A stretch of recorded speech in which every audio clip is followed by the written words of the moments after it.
What's up, everybody? I'm Caleb Ochoa, also known as Caleb, NFL Caleb 22. This is Betting the NFL, week number 8.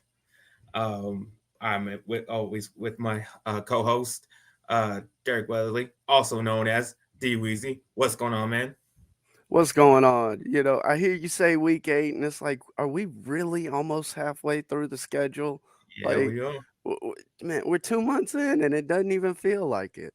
Yeah, damn, almost halfway. Hopefully y'all been making some money, because we're getting to halfway through the season.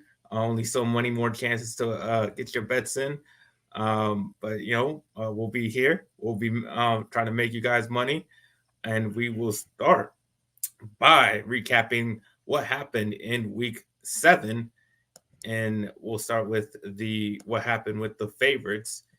And straight up, they went 9-5, 63, 44, and 1 overall against a spread 7-7, an even split between the favorites and the underdogs. Overall, still, the underdogs have the edge 46, 61, and 1.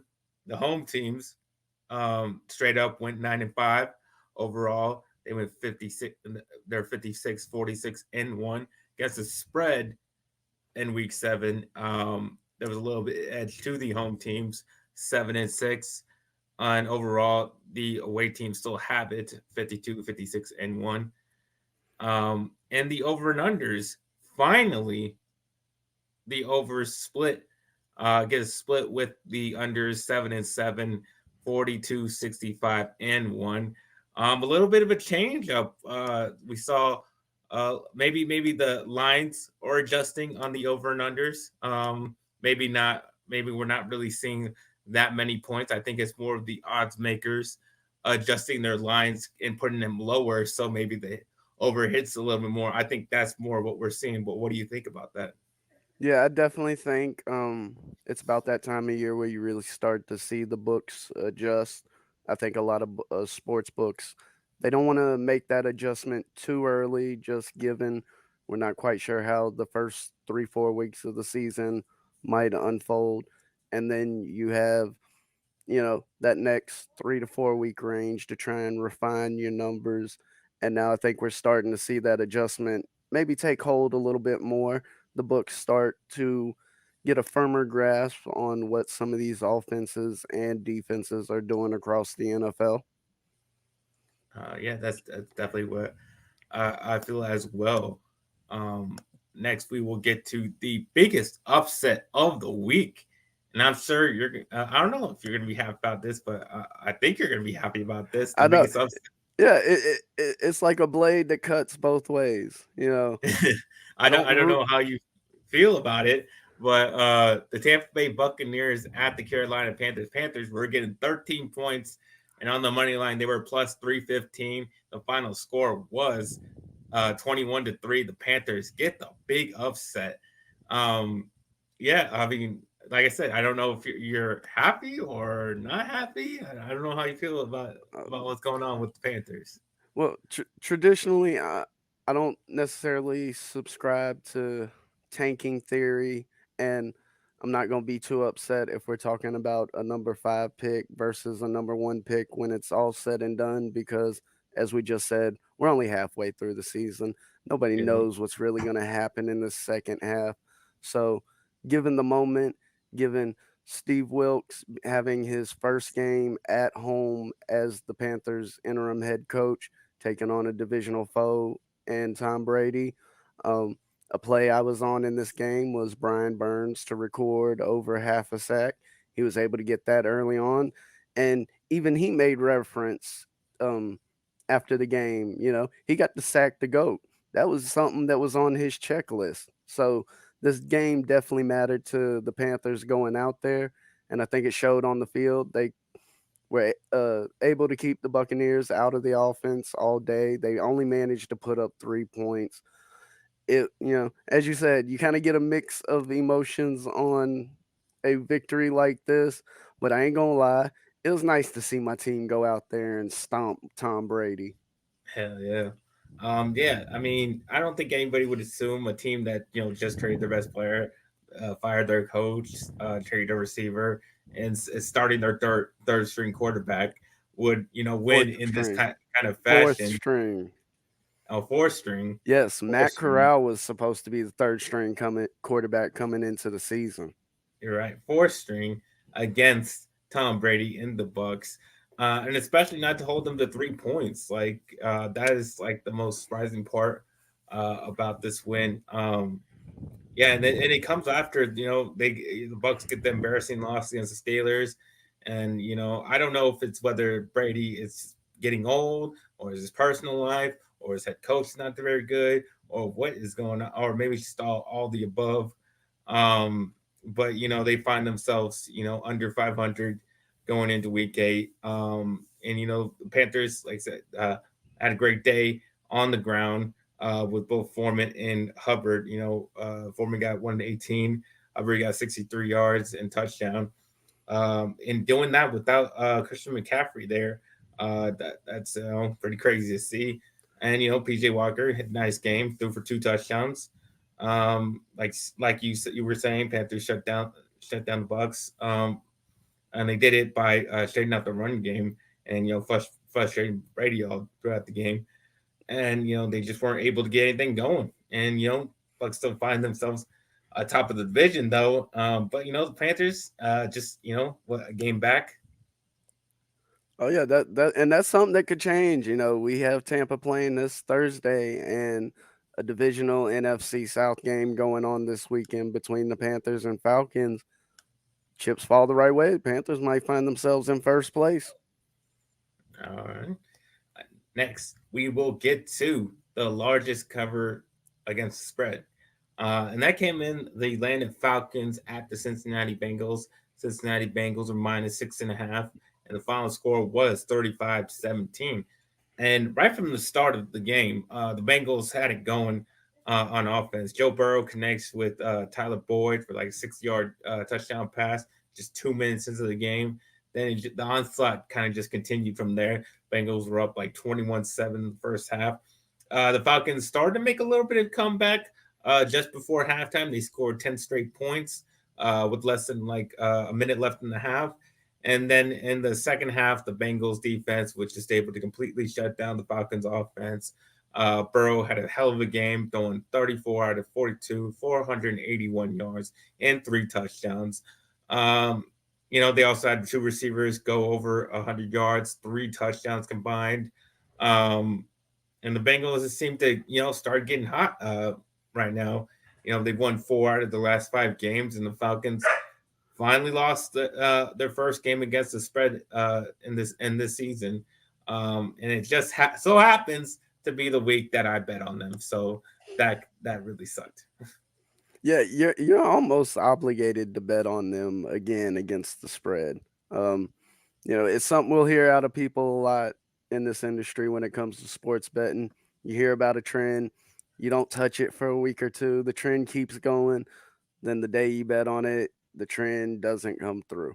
Well, I would not be shocked if, Atlanta covers the spread or wins outright. I believe they might be favored in the game with Carolina, but you know that sometimes that's the luck of the draw. None of these trends are 100% surefire, and even though you see that 5-0, 4-0, whatever it might be, just because that one loss hit doesn't always mean a trend is dead.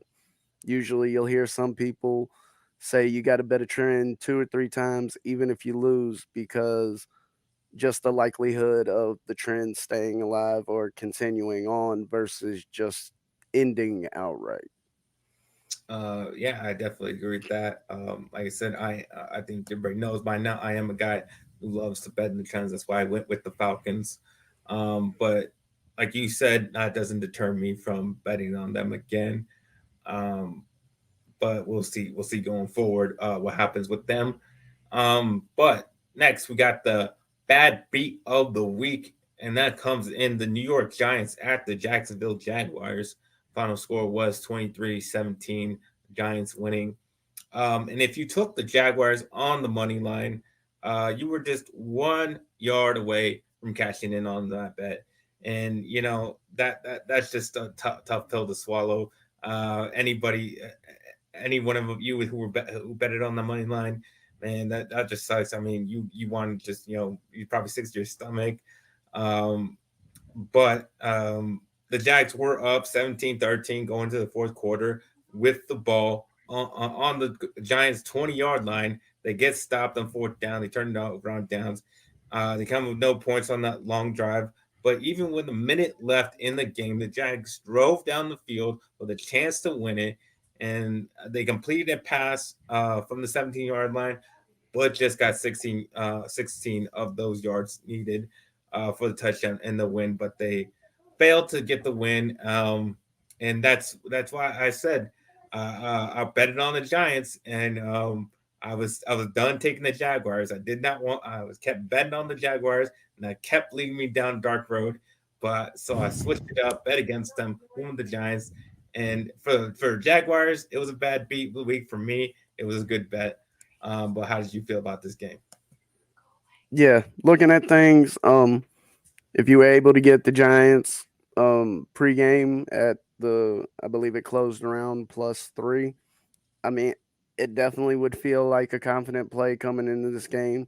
New York is seeming to build a defensive identity there in New York, not relying on Daniel Jones in the passing game as much, relying heavily on that run game defense, keeping it a lower scoring game, and for the most part, grinding it out. I mean, looking at this game just by the quarters, the Giants put up 10 points in the fourth quarter, and that was their most points by any quarter. They're not going into these games blowing people out, and I think they have accepted that identity and are willing and dedicated to do what is necessary to make that identity work to win football games. All right. I'll get to my personal bets. Last week I had a winning week. I went 3-2. Overall, I'm still on the losing side, 17-18. But last week, my best bet was the New York Jets +2 at the Denver Broncos. Final score was 16-9. I picked the Jets even before the news came out that Russell Wilson would not play in this game. Even though even if he did play it, I don't think it would matter that much. Wilson hadn't been playing well, anyways. Um, what I had faith in was the Jets defense and the running game, which both showed up in this game. Even with Brees Hall just getting 4 carries, he was able to leave his mark on this game, rushing for 72 yards and a touchdown before he evidently he got hurt towards ACL and he's out for the rest of the season. But then the rest of the game was kind of a struggle to get through for both teams. Both defenses took advantage of the subpar quarterback play, which led to a sloppy, low-scoring game. But I felt the wrong team was favored. I thought the Jets were the better team, so I didn't understand why they were the underdog here. And I was proven right because the Jets, were the better team that day. Yes, clearly. I'm surprised that this game closed at 4.5, even after the Wilson news was announced that he wouldn't be playing. Um, this the Denver Broncos, their offense, whether Russell Wilson is out there or not, they don't know what the end zone is. Like, is this team allergic to the end zone? I need to know, because if so, let's just buy them a whole bunch of EpiPens, load everybody up, and just be like, look, you make it in the end zone, pop the cap, thrust it in your thigh, hit the button, we're all good.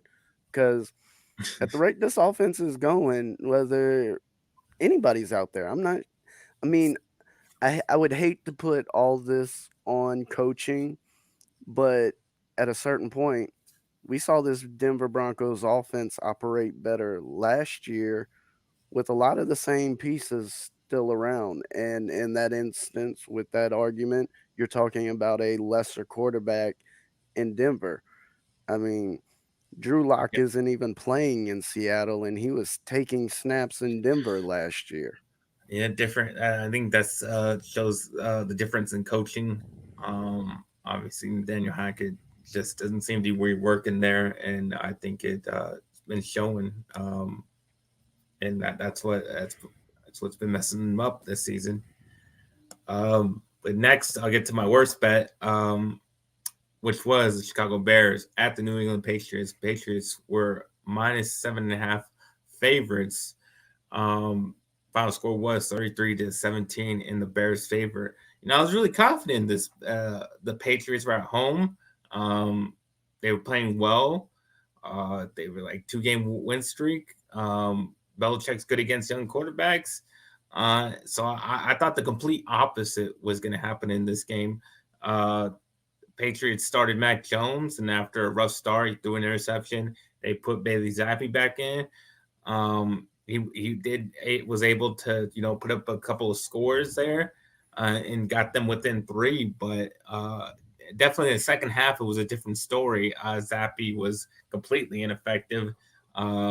That's what happens when you ask that type of quarterback to start trying to get you points, try to do too much, because ultimately in the other 2 games they were ahead. They didn't have to ask him to do too much. This game they did ask him to have to go out there and win the game, and he just wasn't able to. He starts making mistakes. He was throwing picks, and that's what killed them.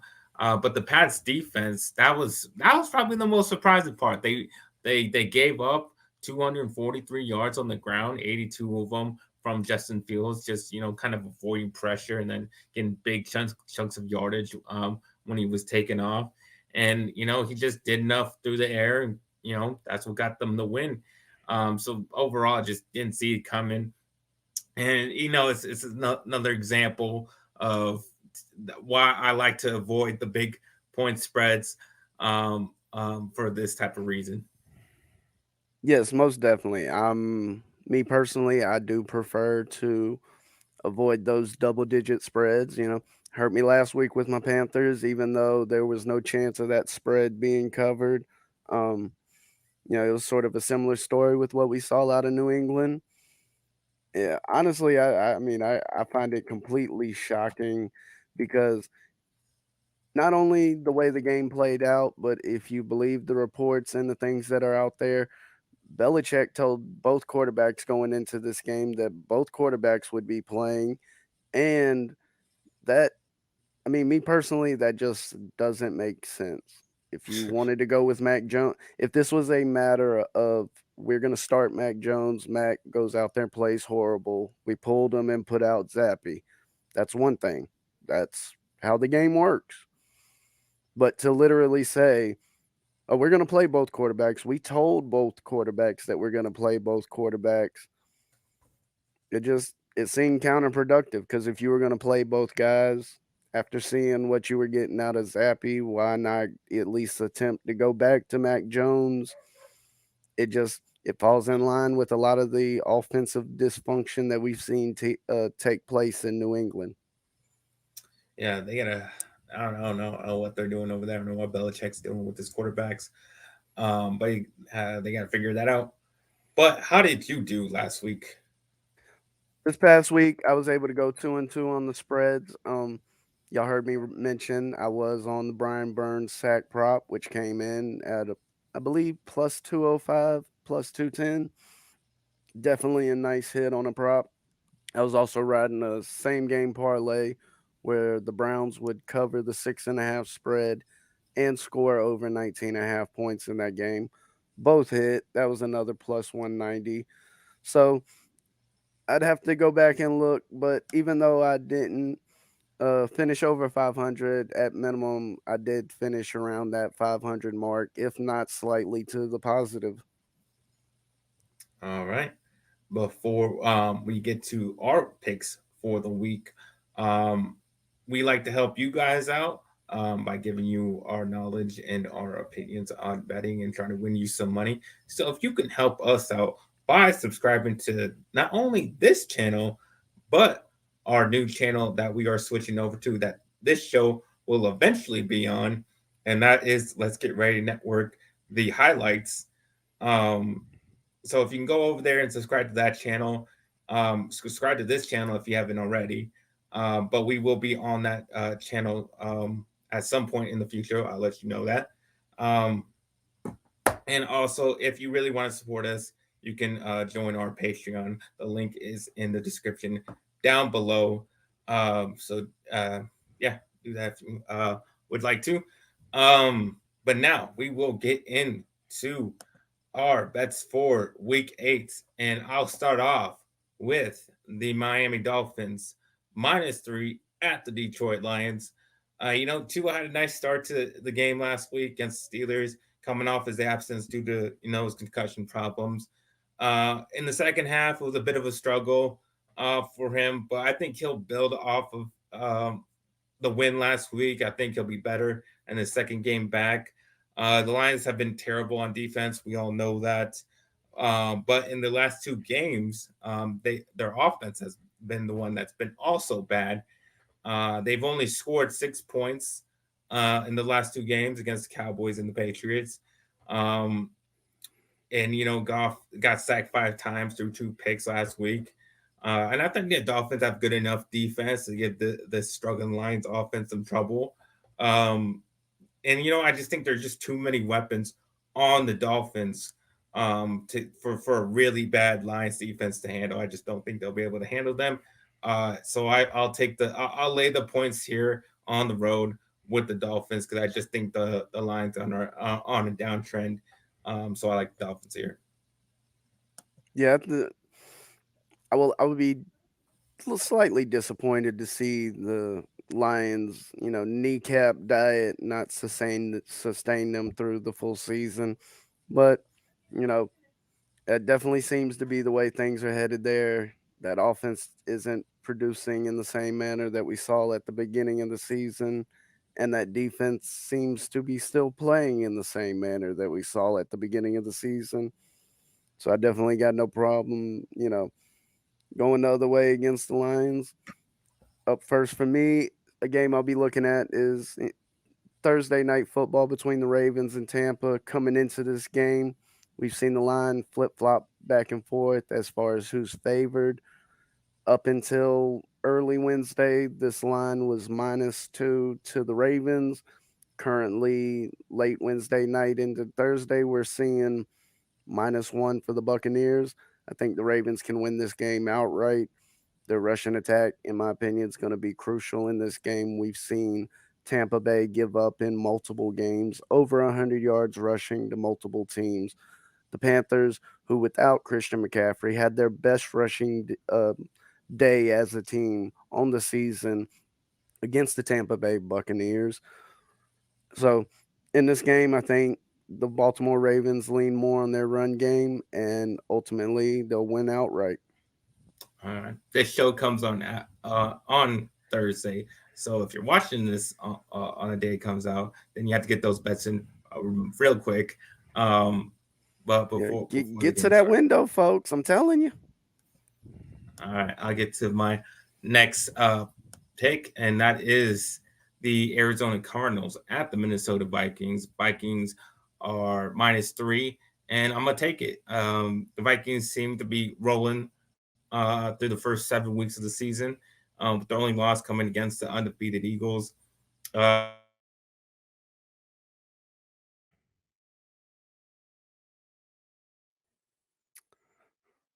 I think my man cut out there for a second, folks. But just to touch on, are you back? You cut out for a little bit. Oh, did I? Yeah, you were starting in with the Eagles. Oh yeah. The Eagle, like I said, their only loss is to the undefeated Eagles. Um, Kirk Cousins, I think he's got this offense playing well. They scored over 20 points in five out of the first 6 games. That's not good for the Cardinals defense, who just let Andy Dalton throw 4 touchdowns and put up 34 points on them. Um, the Vikings have an extra week to prepare coming off the bye. I still believe there's some friction between Kingsbury and Murray, so that might have some problems there once again. So and the Vikings are at home. getting the home 3 points. So I mean, minus 3 points. So I'll take that. I'll lay the points. Lay the 3 points and take the Vikings. Yeah, I'm riding with this game as well because, as you said, I think the Vikings, their offense has managed to put up enough points where going up against the Arizona Cardinals, who hasn't figured out their offensive identity yet. Y'all heard me talking about it with the Giants, where a team that knows what they want to do and knows what the focus is can be very crucial in trying to go out and get the W on Sundays. And in Arizona, I don't think they know from an offensive perspective how they want to proceed. Are they going to be a team where they try and force feed the ball through DeAndre Hopkins? We've seen them bring in now two wide receivers this season as they traded for Hollywood Brown in the offseason. They just acquired Robbie Anderson the other week. You know, they're stacking up on a whole lot of wide receivers. Most people assume that this team will be a pass first team, but you know, that offensive identity. How are they going to set up their plays? How are they going to utilize personnel? Because, yes, you can try and go to DeAndre Hopkins 10, 12 times a game. He can catch them, but that doesn't mean it's going to lead to points on the scoreboard. So in this game, I would definitely take Minnesota Vikings minus the 3.5. All right. Your next pick. All right, 1 second. Well, y'all heard me talking about them, and the Giants take on the Seattle Seahawks this All weekend. right. And I got this game as well. oh, well, all right, yeah, I'm gonna be riding with the Giants because as y'all heard me I'm right there saying, with you. yeah, see, you know, this is a team that knows what they want to do. Um, we've seen Saquon Barkley stay healthy, and not just in the sense of, oh, he hasn't had a major injury. He's not getting nicked up. He's not missing a week or two here or there. Those are the things you like to see out of your best offensive player. Even from the schematics of the offense, it seems like they're doing everything possible to limit Daniel Jones's exposure in the pass game. Not saying that he's incapable of playing the position, but you want to limit players' mistakes and you want to set players up for success. And if you have a guy that can't go out there and throw the ball 35, 40 times, don't go out there and ask him to throw it 35, 40 times. And Mm. a lot of that is what's taking place in New York. You know, a run heavy offense where, you know, it's been hard for people to stop. I don't think there's been too many teams this season that have been able to slow down the run game of the Giants. And going up against the Seattle offense that has struggled to put up points this year, I definitely think that the Giants defense can come into this game and limit the Seahawks potentially under 17 points, 19 points, definitely under 20 points. So I'm going to be riding with the Giants +3.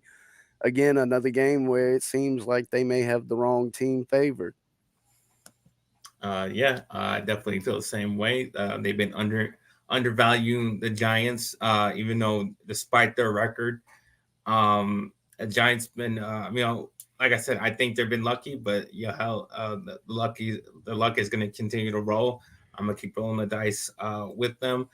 Uh, the Giants will be able to run all over the Seahawks. Saquon Barkley been doing great so far. And the Seahawks are the second worst rushing defense in the league. And, been a surprise. He's been playing well. But I think they'll run into some trouble with this New York team. They are the eighth rate passing defense. So I'll definitely get some problems there. And, like I said, Giants are great against the spread this season, 6-1, same as the record. So I think I'm keep going with the Giants. I'm gonna go with the trend. They do well against the spread, so I think that's a perfect bet for me. All right, I'll get to my next pick, which is the Washington Commanders +3 at the Indianapolis Colts. Colts are making a big switch at quarterback. They will start the second year quarterback out of Texas, Sam Ellinger, 7 weeks into the season. Um, yeah, obviously, I'm a Texas Longhorns fan. I know a lot about Sam Ehlinger. I like him a lot, but I don't feel good about any young quarterback making their first start of his career midway through a season. Um, I don't like that kind of situation for really any quarterback. I feel like the Commanders got some juice from the upset win against the Packers. They had obviously had their own QB change with Taylor Heineke coming in. I think you'll be able to carry that energy and that momentum into this game against the Colts. And the Colts have just not been able to get Jonathan Taylor going this season. I think that'll be a problem. Washington held the Packers to just 30 yards rushing last week. So I think that'll give the Colts problems in the rushing game, and that will put it all on Sam Ellinger to have to make stuff happen, and I think that'll give them trouble. And also the Colts are just 3-6 in their last 9 games against the spread, so that's not very good either. So I'll definitely take the points and the Commanders in this one. Yeah, I definitely like the look of Washington in this matchup, especially with the +3. Um, Offensively, the Colts haven't shown us anything all season that even remotely says they know what they're doing with the personnel they have. Um, has anybody seen Jonathan Taylor? Can we get the milk cartons out? Because this is somebody they expected to lead the NFL in rushing, and honestly can't tell you if he's hurt some weeks or not because he's a ghost. He's MIA. I mean, come up with whatever term you want. He ain't there. And yeah, that gives me zero confidence in trying to pick this team not only to win outright, but even to win against the spread because I mean, can they even score points? I mean, they lost or were they on the losing side of that overtime game on Thursday night with no TDs? No, they won. Okay. Well, they won a game without scoring a touchdown and without achieving 15 points. I'm not sure you can call that a win, but it is evidence to just how bad this offense has been this season. Yeah, pretty bad. That's why I'll be on the other side of them. But your next pick. Yes, I'm going to be riding with the Cleveland Browns plus the 3.5 in this game. They are oh no, excuse me. I'm gonna be on the other side with Cincinnati because if I'm Mhm. trying to pull it up real quick. Believe that the Browns have only yes, the Browns are 1-3 against the spread this season when at home where this game will be played. They're a team that struggled to put up any sort of passing game. They've relied heavily on their run game, and while I do think that run game is capable of keeping them in the game, if we see Cincinnati get out in the lead, there's a possibility that Cleveland will be forced to lean more on their passing offense, which could sort of lead to a snowball effect where Cincinnati's able to take advantage of the situation both offensively and defensively. And that's not the type of game Cleveland wants. They want a smash mouth football game where they can come in and try and dominate the clock and run the ball.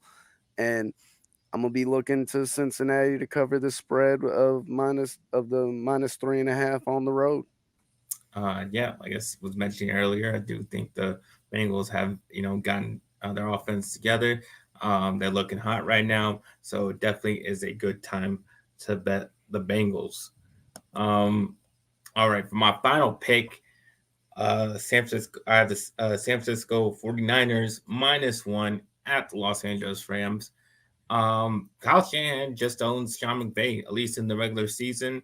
In these regular season matchups and this divisional rivalry, the last 10 games, the 49ers have gone 7-3. Uh, the Rams have been struggling on offense as Stafford thrown more picks and touchdowns this season.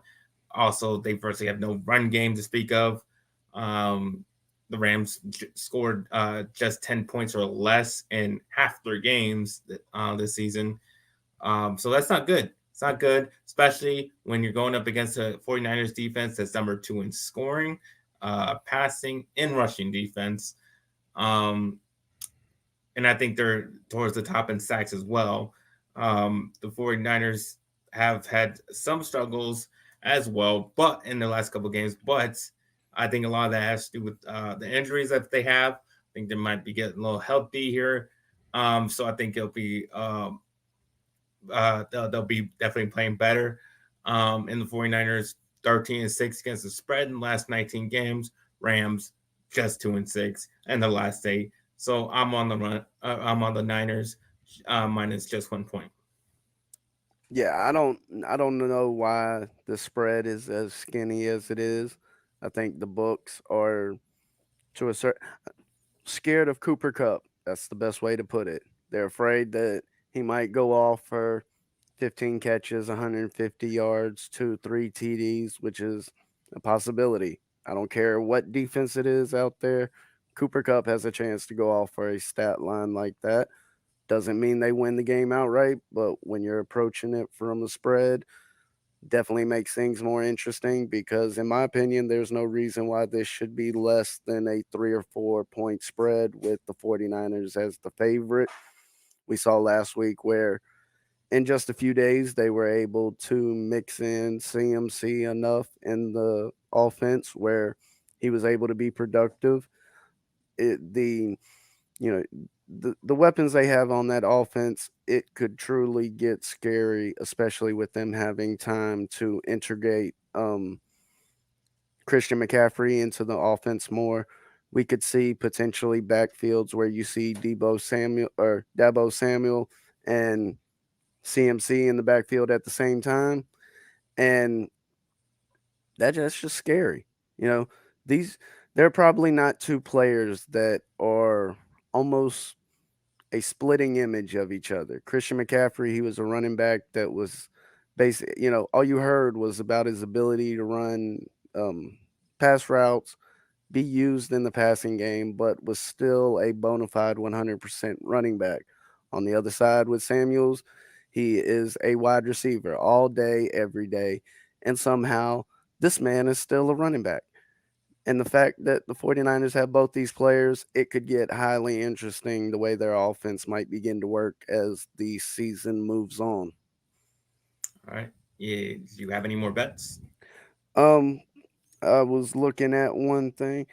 I do find this Buffalo Bills matchup very interesting. We were talking about large spreads.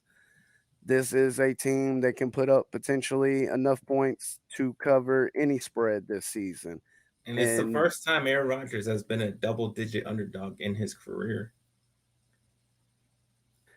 honestly, I believe this game should be a double digit favorite. The Buffalo Bills have scored over 30 points in multiple games this season. Let me double check. One, two, three. Yes, in four separate games, they've scored over 30 points. In two of those games, they went over 35 points. I don't see anything in this matchup that is really going to slow down this offense of Buffalo as they take on Green Bay.